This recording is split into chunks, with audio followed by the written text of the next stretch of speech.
let's get started, and I wanted to tell you a little bit about how this tour is going to work, but first an introduction to the Audubon Society of Central Maryland, for which I'm a volunteer.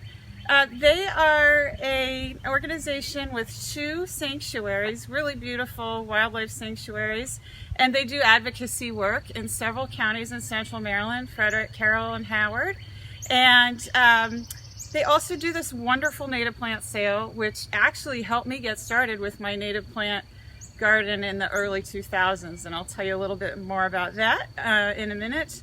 But they also have a schoolyard habitat program, and they do butterfly and bird counts, and they do habitat grants, nature walks, things like that. So definitely check them out if you're not already a member.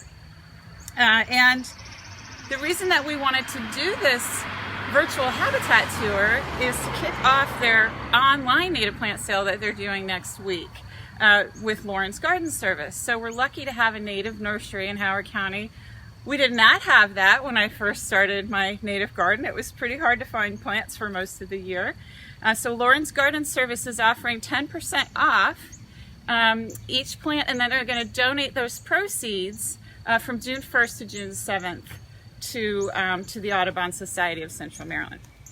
So a little bit about me. I'm the Humane Gardener. I wrote a book by the same name, and I have a website, humanegardener.com, where I talk all about the things I'm going to show you today.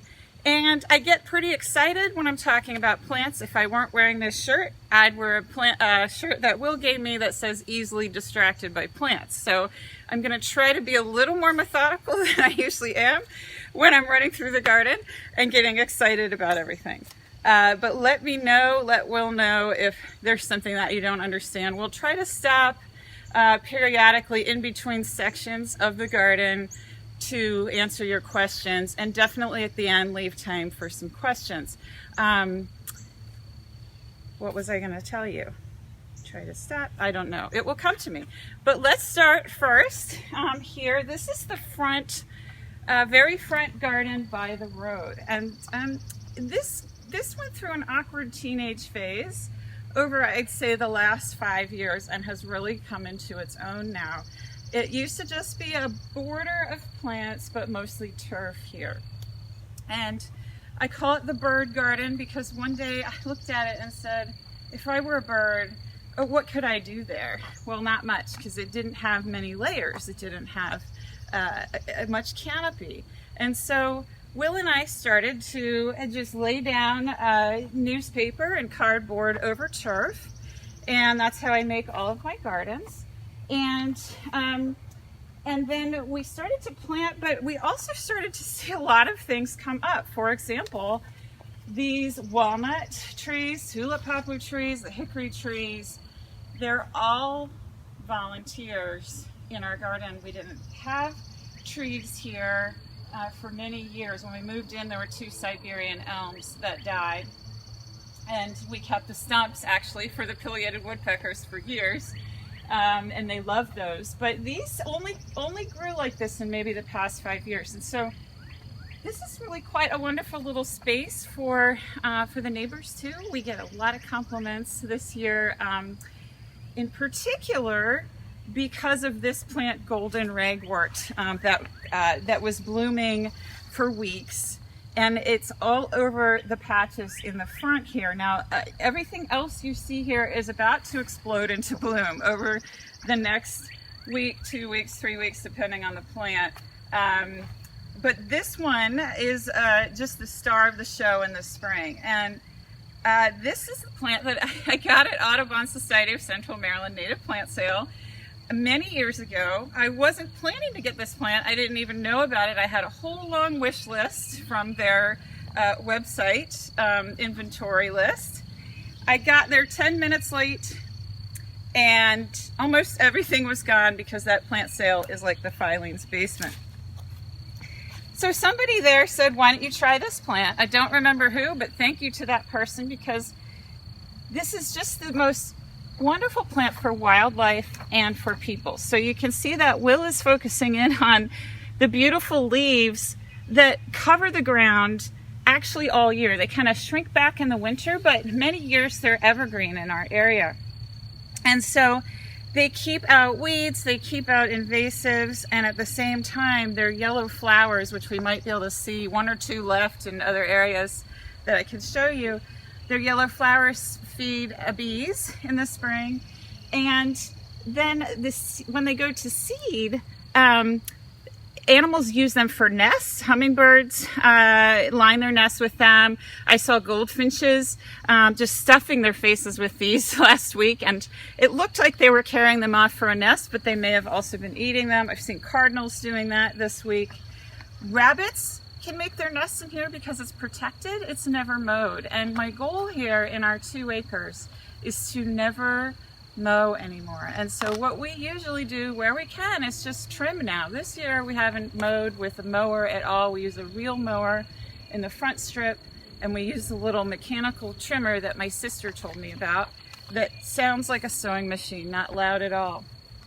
So I want to point out some plants here, and also some of the things I want to talk about today that are going to be repeated themes. One is that when you start to garden like this, you'll start to notice more and more native seeds coming in, either by wind or by birds or squirrels. Like I said, we didn't plant the walnuts or the hickories. The animals helped us do that. This is a little plant I noticed this morning that I think is a native geranium that I did not plant, maybe the Carolina geranium. And there are a lot of other things that just pop up that I leave. For example, this common evening primrose is a native plant. It gets these beautiful yellow flowers. It gets pretty tall. But the reason I leave that wherever I can is that the yellow flowers actually feed bumblebees, carpenter bees, and goldfinches, like the seeds when it goes to seed, but also deer and rabbits love this plant. And so if I leave this plant at the edge of paths and they come by, they come by the same paths every day because they're creatures of habit just like we are, and they nibble on it. They might nibble it half down, make it bushier, it'll still flower later, but that gives them something to eat. And then they don't always go to my other plants that maybe I don't want them to eat yet. They need to get taller and things like that. So that's another theme of what I'm going to talk about today. Now, this is one of my favorite plants. I wish that it was flowering, but you can use your imagination as I tell you about it. This is wild bergamot, and it is a monarda, so it's related to bee balm. It gets these lavender firecracker-shaped flowers that are just full of butterflies and bees for sometimes months, because some of them, depending on where they are, they'll flower at different times. If they're in more shade, they might take a little longer. If they're in more sun, they might flower. Up there, I've got a bunch I'll show you that are probably going to flower in a week or two. This whole area, this has got cardinal flower. That's how I started this this garden. I see some cardinal flower in here, but you won't really be able to tell what it's doing yet. And there's some back in there as well. But what I did was I let other things come in. And so we've also got the common evening primrose. We've got the common milkweed. We've got the boneset. Let's see, the boneset is here.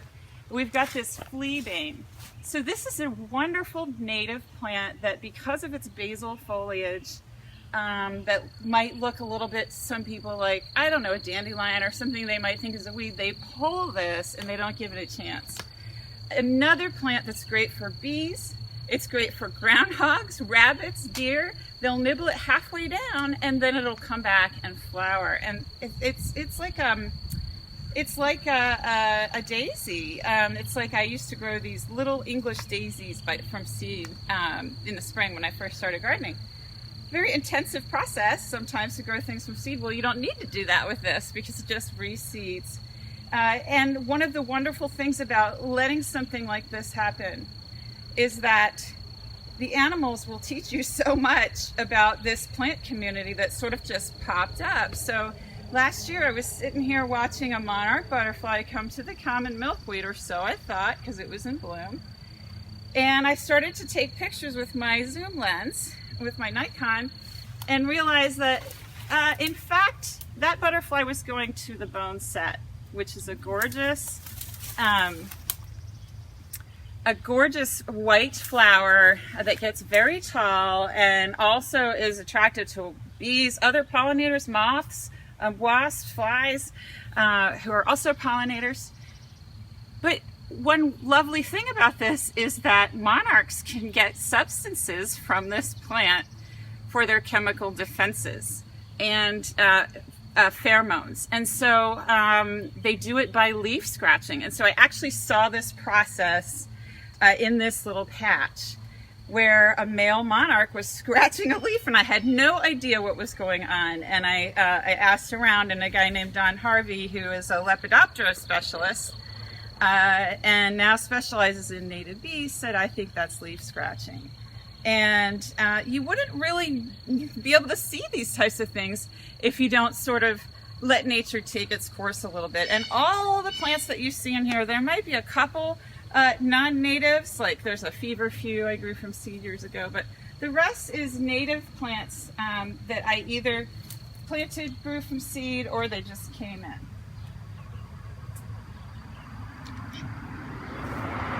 Now I think we're going to go to this area over here off the driveway. I forgot to say also that we have a limited Wi-Fi range, so we're going to keep our talk kind of right around the house. So this is an area where the water rushed off the driveway when we first moved here, and I took a look at it and said, that's beginning to be a garden with roots that will soak up that water. It was sort of a precursor to the fancy rain gardens.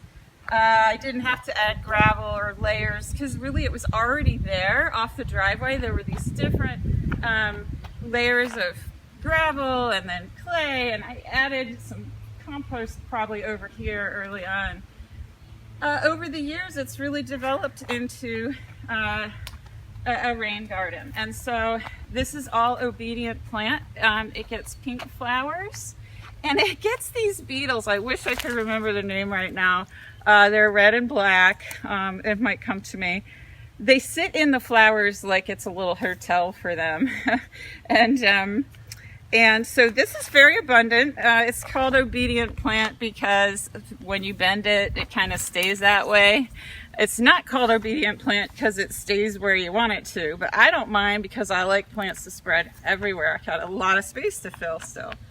And there's aromatic asters. Now those are right by the driveway because they like dry. And so the water's gonna come here off the driveway, but it's actually gonna just go right off those plants. And aromatic asters are a great plant to have in Howard County, which is where I live, because we have a high deer population, and I like to have plants that they can eat and then plants that they don't eat, of course.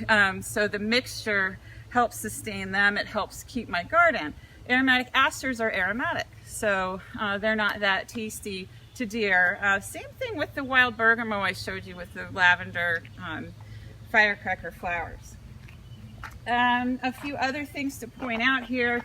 This is brown-eyed Susan Rudbeckia triloba, and it's a biennial, short-lived, but it seeds everywhere. This has become one of my favorite plants too. Every plant is my favorite plant for a different reason. And these are really quite prolific flowers, and last year for the first time we saw an American snout butterfly on these plants. And American snout butterflies are specialized on hackberries. And so I wondered, well, why would it be here? I know my neighbors probably don't have a hackberry. I don't have a hackberry. Well, I was wrong. All summer long, I kept noticing volunteer hackberries. One was under an invasive Asian honeysuckle bush we hadn't taken down yet. And they were all getting eaten. And so that's an example of, you know, once you start gardening this way, you have these amazing surprises, and you have plants that are native that you don't even realize sometimes. This is penstemon. It's just about to bloom. Great for bees at this time of season. And another bell-shaped flower. Hummingbirds love this plant. I've seen the hummingbirds in the mornings on this. And we've got some more of that in the backfield. I can't show it to you because the Wi-Fi won't work, but maybe I'll take a video of it at some point later. And we've got some lovely sea oats over there. And the elderberry? Oh, and we have elderberries now. So we have a lot of elderberries. In this spot, you can see where there's some herbivory on the elderberries, but it just keeps spreading. And what I've done here, this is another trick I wanted to mention. I leave a lot of dead wood, so you'll see a lot of sticks and stalks up, and as a lot of people know, that's for seeds for birds, and also because native bees, about 30% of them nest in wood and stalks or stumps and things like that. And if you leave out your perennial stalks, your elderberry stalks, your sumacs and stuff like that, they can make a nest in there. But I also use this wood so that it is a visual and tactile deterrent for nibbling. And so you can see there's some nibbling here, there's some sprouting elderberries over there. I mean, these are just really prolific. And then they send shoots up here, and no one's really eating them there yet. And probably they'll be protected also by this wild bergamot, which is nice and scented. Elderberry is just about to flower here, and it'll have bees and butterflies on it too. Of course, it makes these wonderful berries for birds. It's a good one for migrating birds in the fall.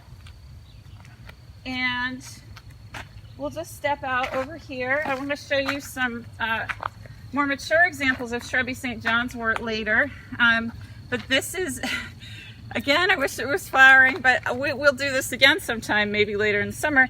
This gets yellow sprays, yellow flowers that are like sprays. I mean, they're really gorgeous. Look it up, Hypericum prolificum.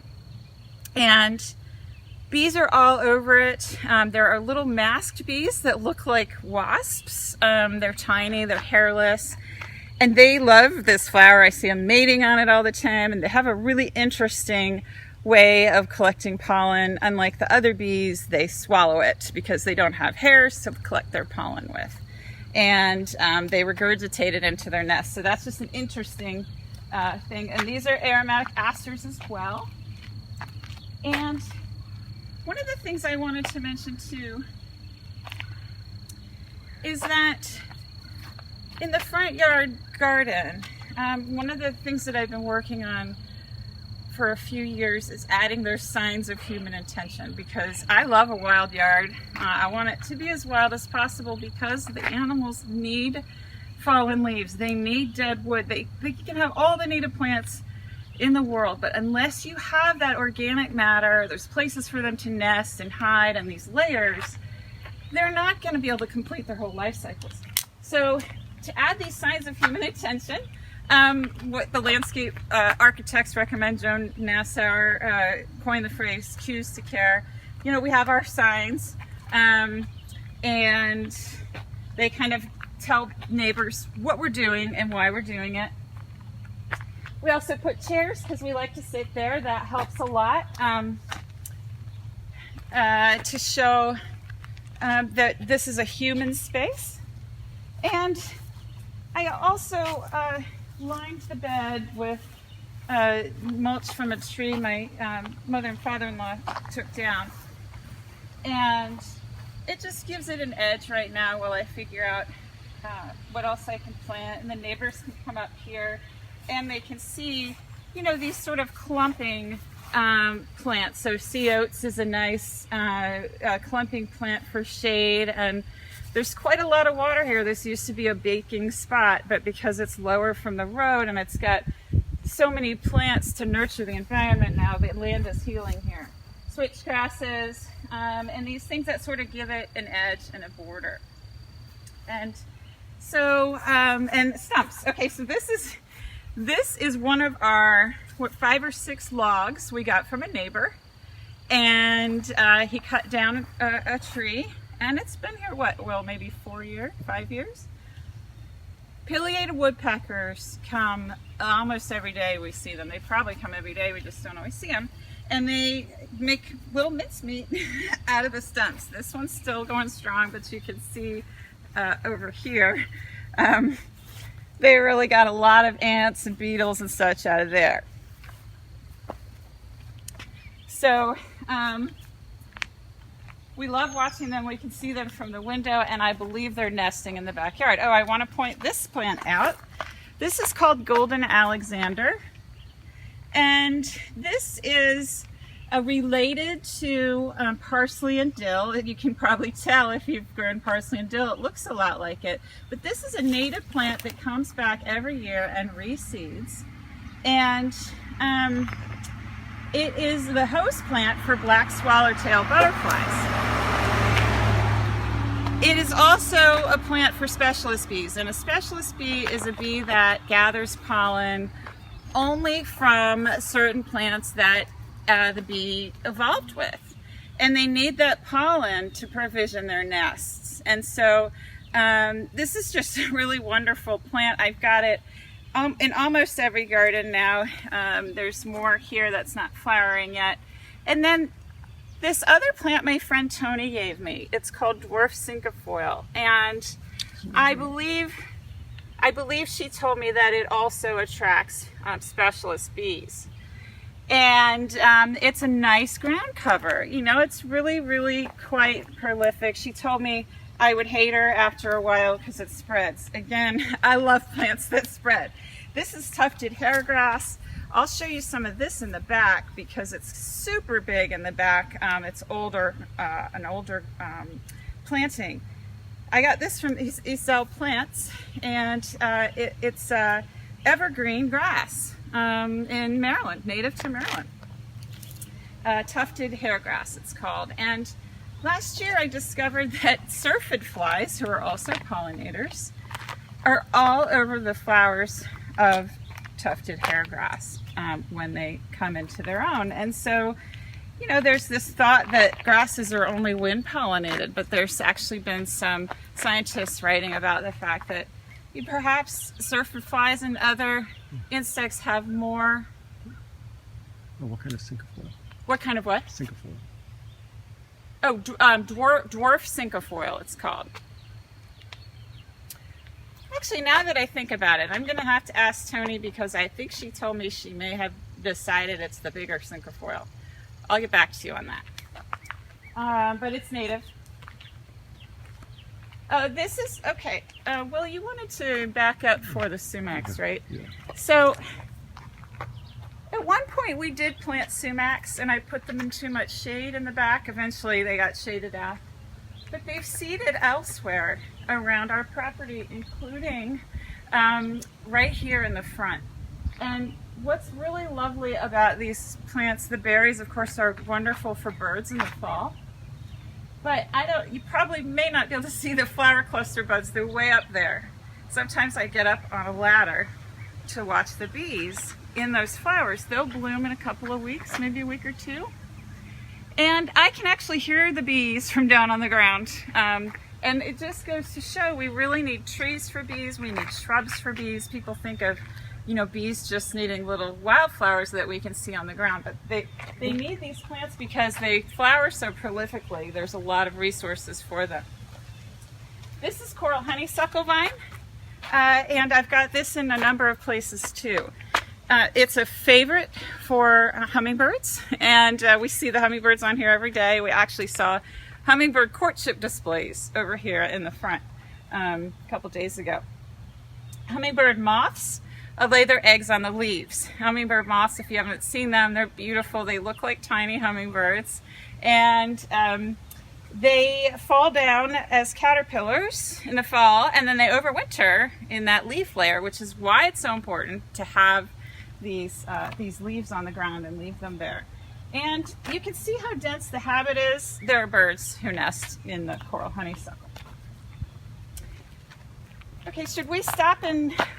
No? Okay, let's keep going. I can't for a read the minute. questions because of the glare. So this is a path we created last year, and it was partly to resolve a hardscaping issue with our steps falling apart over there, but also, again, I want to make this a welcoming space for people so that they can see how beautiful it can be to have a native plant garden.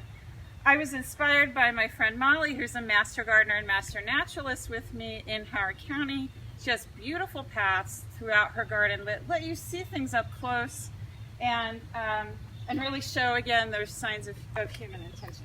So ragwort paths, ragwort plants on both sides. Again, this just started from my one purchase at the Audubon Society of Central Maryland in like 2004. And I've got them everywhere. I've added ferns from my friend Ginger, who had some extra Oxford ferns last year. And people think, oh, ferns, you know, they don't do much and have flowers. Well, they provide a lot of shelter for small mammals. They allow the leaves to collect.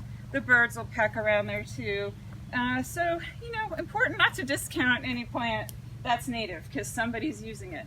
And what I want to say about this front yard garden, I call it the maple and mole garden, because the maples, the silver maple, has been foundational to the animals and the way that we've planted here. And the moles have also continuously changed the topography. And that's another thing that I wanted to mention, is that constantly nature and neighbors are changing the environment. So a neighbor might cut trees down and it might take away shade you once had, but that might actually give sun to other plants. Or moles might start running through the lawn and making hills that then do surprising things, like bring in seeds of shrubby St. John's worts have seeded in my mole hills. Mosses, which I'll show you in a minute. And they till the soil, they eat the invasive earthworms. Most earthworms are invasive in Maryland, so moles are really wonderful. Someone just asked me the other day, is there a humane way to get rid of moles? Well, why would you want to? They don't cause any problems, and in fact, they're very helpful. Virginia creeper vine. Absolutely wonderful plant. I want to tell you who we've seen in this area alone. Wood thrushes foraging in here, tuies, Carolina wrens. Who else have we seen in here? Chipmunks, rabbits, but lots of different types of birds. Huh? Flickers. Oh, northern flickers, yeah, we've had in, especially under the maple, but we've had here too, because they're looking in the leaf layer that's allowed to fall under the ragwort and the Virginia creeper vine. And since nothing's mowed here, there's so many invertebrates in here for them to eat. So I let it go as a ground cover in many, many places. And also just some other ground covers I want to show you, because I know everyone has an issue with trying to cover the ground and keep out weeds when you're trying to start a native plant garden. This is wild basil that, again, Tony, who gave me the cinquefoil, gave me this wild basil. It's not in bloom yet, but it's a native plant, and again, scented, so you're not going to get the mammalian herbivory on that one. You will get some herbivory on the creeper, which I saw for the first time looking out my window, a rabbit a couple weeks ago eating Virginia creeper vine leaves whole, which was great because look how much of it I have. This is lyre leaf sage. This is a neat ground cover as well. You can see I planted these last year and they are starting to spread under the creeper. So a lot of people think the creeper vine is going to crowd everything else out. It actually doesn't do that when you have it with equally vigorous plants. And so this is a very old space here. And the cone flower has been here a long time. The wild bergamot that I grew from seed, I had like 6 plants, and it's all over the yard. And this is all going to burst into bloom soon. I want to point out too the decals on the window. So I'm cleaning the top of the window and going to add new decals. You have to replace them every maybe 6 months. For maximum effectiveness, but that's for birds because otherwise birds will hit that window. We have screens on the other windows, but this bay window is very reflective, and so it's easy to do, and it saves lives. This is so much fun. Will trimmed a walnut that was at the corner of the house last year, and he left the branch on the ground planning to bring it over to a pile in the woods. And I thought, this looks so cool. And I hung a bird bath from it, and that has since broken. It was glass, so I need to get a new one. But I started adding whenever I would collect sticks around here and making a brush pile. And this is another one where the birds absolutely love this. And I added that's an invasive, but I added the native Clematis virgins bower, which I have over in that front garden along the fence, and it reseeds a lot.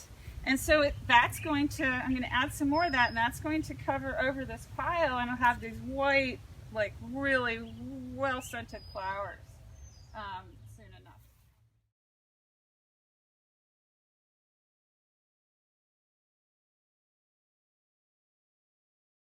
This is red buckeye. This isn't native to Maryland. I think the nativity starts further down in Virginia, but I bought it at the native plant sale in Washington, D.C. at the National Arboretum one year.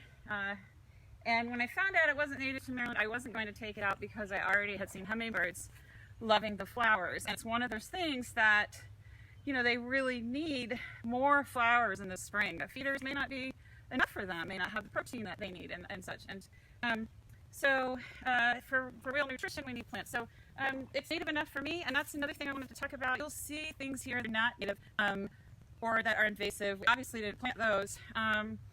But my whole philosophy is try not to just remove things wholesale unless you have something to replace it. And you're especially disrupting animals if you don't go a little more slowly. Now, I don't want to keep a burning bush around or something that's highly invasive, and I try to get those out quickly, but there's only so much you can do in 2 acres too. There's always going to be multiflora rows and all of those things, but the more we can get the balance over to natives, I'm telling you what, we see so much action here. It's unbelievable. The wood thrushes that were foraging in there, we saw them making a courtship display, which you would never normally see in your front yard. And it's because we've got these layers, and we've got these plants. We've got plants that caterpillars are on, and that these birds can feed to their young. And we've got places where they can hide. And when the wood thrushes were courting, they were going from bush to tree to bush and back, and perching together on the maple.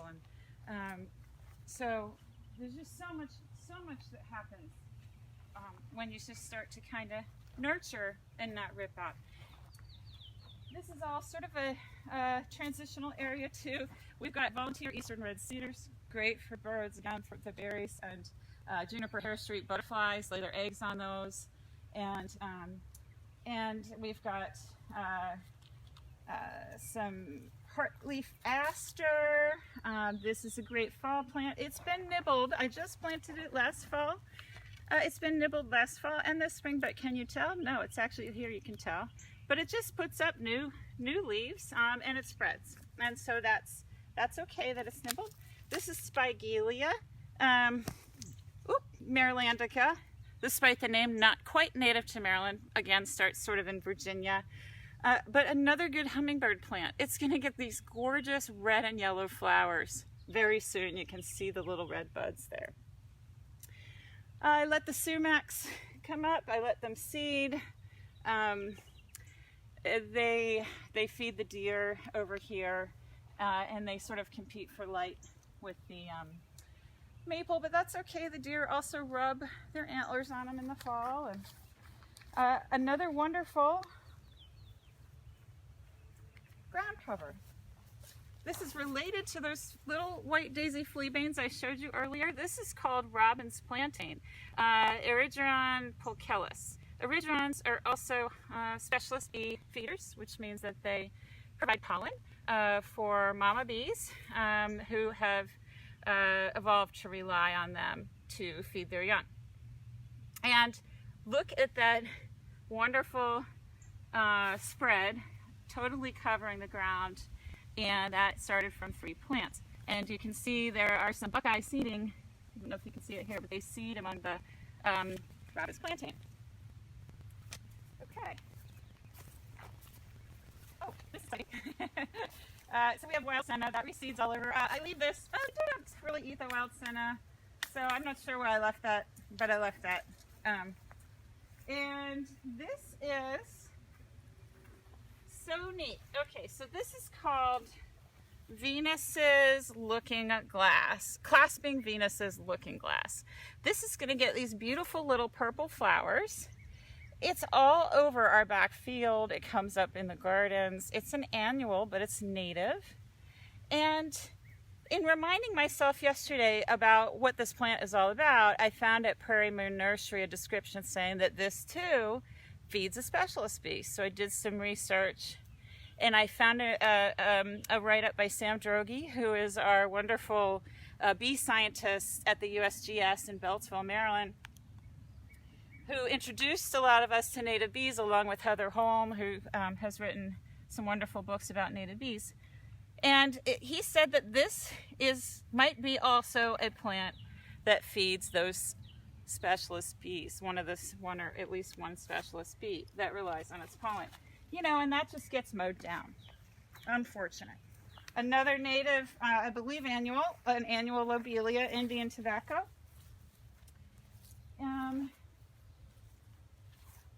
And this is bee balm. So I haven't talked about bee balm much, but it's related to the other Monarda I showed you with the purple firecracker flowers. It's bright red flowers instead, and it is a hummingbird favorite. And everywhere that I'm planting and nurturing, I'm looking for this kind of canopy where the animals have a highway. They have a place where they can easily hide from predators and go for, I'm sorry, I'm waving this stick in front of my face a lot. This is like my laser pointer that Will told me to use so he could tell what I'm talking about. So basically this is both planted and planted by nature. And it started with a swing and some knockout roses and some catmint, not natives. And it evolved into trumpet creeper vine, coral honeysuckle vine over the swing, and then these trees volunteered. I have mockernut hickories and ash, and then wild senna seeded into here. I had planted it elsewhere in the yard, and there's a whole wild senna kind of hedge over there behind the swing, and it gets these wonderful yellow and black flowers that actually look like bees, and it gets tall. It gets maybe 6 feet tall. Even though it's a perennial, it grows more like a shrub in the summer. Start talking again. So these are winterberry hollies that we planted from bare root probably about 15 years ago, and so they continue this sort of hedge effect that I'm trying to create. So there's a lot of space for hiding and for eating, and the winterberry holly berries again are important to migratory birds and resident birds in the fall. And then we also planted silky dogwoods back over here, and I'm not going to go over there now because I'm worried about the Wi-Fi, but what continues over here is smooth sumac, silky dogwood, and eastern red cedars. So we've got, you know, a nice hedgerow going, and that's really good for all sorts of animals. You can see a little bit of that here. This is the larger shrubby St. John's wort I was talking about earlier. They'll get their yellow sprays of flowers, and Virginia roses, and rabbits are nesting in there, and there's a bird nest in there. I haven't figured out which bird yet. And then back here, we won't go that far back just in case the Wi-Fi is spotty again, but we've got volunteer black cherries, walnuts, and I planted a black cherry as well to help that process along. Black cherries are one of the best plants for caterpillars and in turn for birds. Doug Tellamy quantified that. Number 2 behind oak trees because it attracts so many species of caterpillars, and baby birds need those caterpillars for their nests and for their nutrition. That's pretty much all they eat. Okay, now we are going to go to the chipmunk garden. He owns this garden.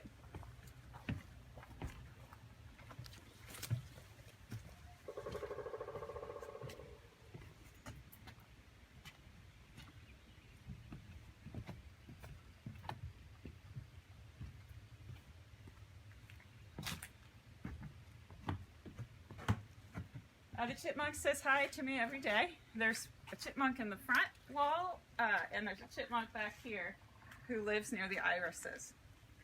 And this is a spot too. This was all turf, and over the years we just sort of added plants, and the light conditions have kept changing because the sassafras tree that you see here that has suckered is actually also a volunteer. It was once very small, and my neighbor had a row of white pines over there that kind of added a lot more shade. So believe it or not, even though this is shady, it was like deep shade before. But as a result of more sun, we've got much bigger false indigo. This is Baptisia australis, really nice for bumblebees this time of year. And we have a new plant I planted last year. I think this is Eastern Gray Beard Tongue, so it's a kind of penstemon. And hummingbirds like it again because of that tubular flower.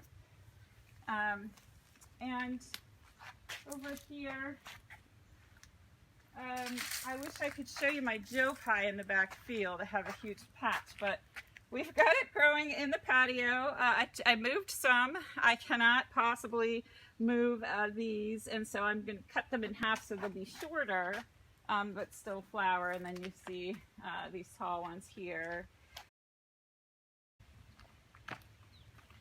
This is the tree that my neighbor took down, and he offered it to us because he knows that we like dead wood.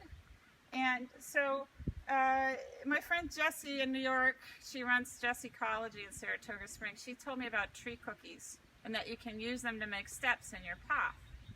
So we're waiting for it to dry out, and we're going to make some tree cookies. So they're sort of like natural flagstone, steps. And then he also gave us this, and I say a little gratitude to this port pine tree every time I use it. But it's a great way to make lemons out of lemonade if your neighbors take down a tree.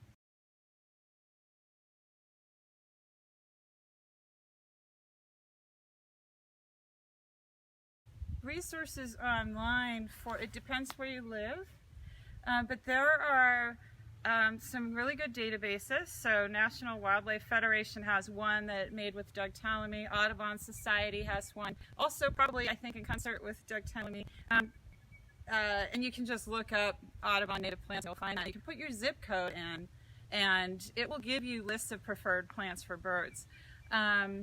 Lady Bird Johnson Wildflower Center has actually tailored lists for lots of different conditions and what you want to attract around the country. In Texas, but they have fantastic information about local native plants for the whole country. And I have links to these things on my website under something like Native Plant Resources. There's a tab there. And locally, we have nativeplantcenter.net, which was made out of that booklet that everyone likes, the Chesapeake Bay Conservation Landscaping booklet that was made in the early 2000s. You can do the same thing there. You can put in searches for certain conditions, sun, shade, wet, dry, and get plant lists for Maryland.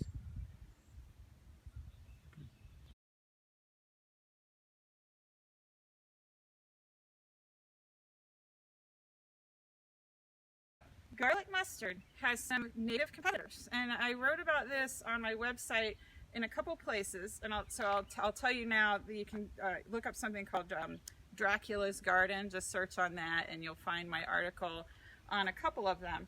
And then another one on golden ragwort called How to Fight Plants with Plants. And that's in general on using native plants to crowd out invasive species. And so over in the garden over there, which I don't know if we should walk to or not, but I have pictures on my website. There, it was all garlic mustard, maybe, I don't know, 7 years ago or something. And I had some pots of golden ragwort. That plant I showed you, the first plant I showed you, that's very, very prolific and evergreen. And I was going to give them away to friends, and I forgot about them. I left them under those sassafras trees, and I came back the next year, and they had rooted out of the pots and into the garlic mustard. And so it turned out that they love competing with garlic mustard. So Will's showing you now garlic mustard. I also added it all in the back where the garlic mustard was, and it completely crowded it out. Now you could use clearweed. That's an annual that's native. It's really pretty. We have a whole circle of it around our ponds. It volunteered there. It crowds out garlic mustard and Japanese silkgrass. So if you have that, I know people don't like it in their beds sometimes, but I encourage it wherever it wants to grow. Snake root, Canadian black snake root, is one that's worked for me and worked for some natural areas. Clearweed, snake root, there's another one I'm forgetting, but those are the main ones. It's also tasty. Garlic mustard is very tasty, so when you pull it, you can make garlic mustard pesto. And I put a little recipe on my Facebook page about that when the pandemic started.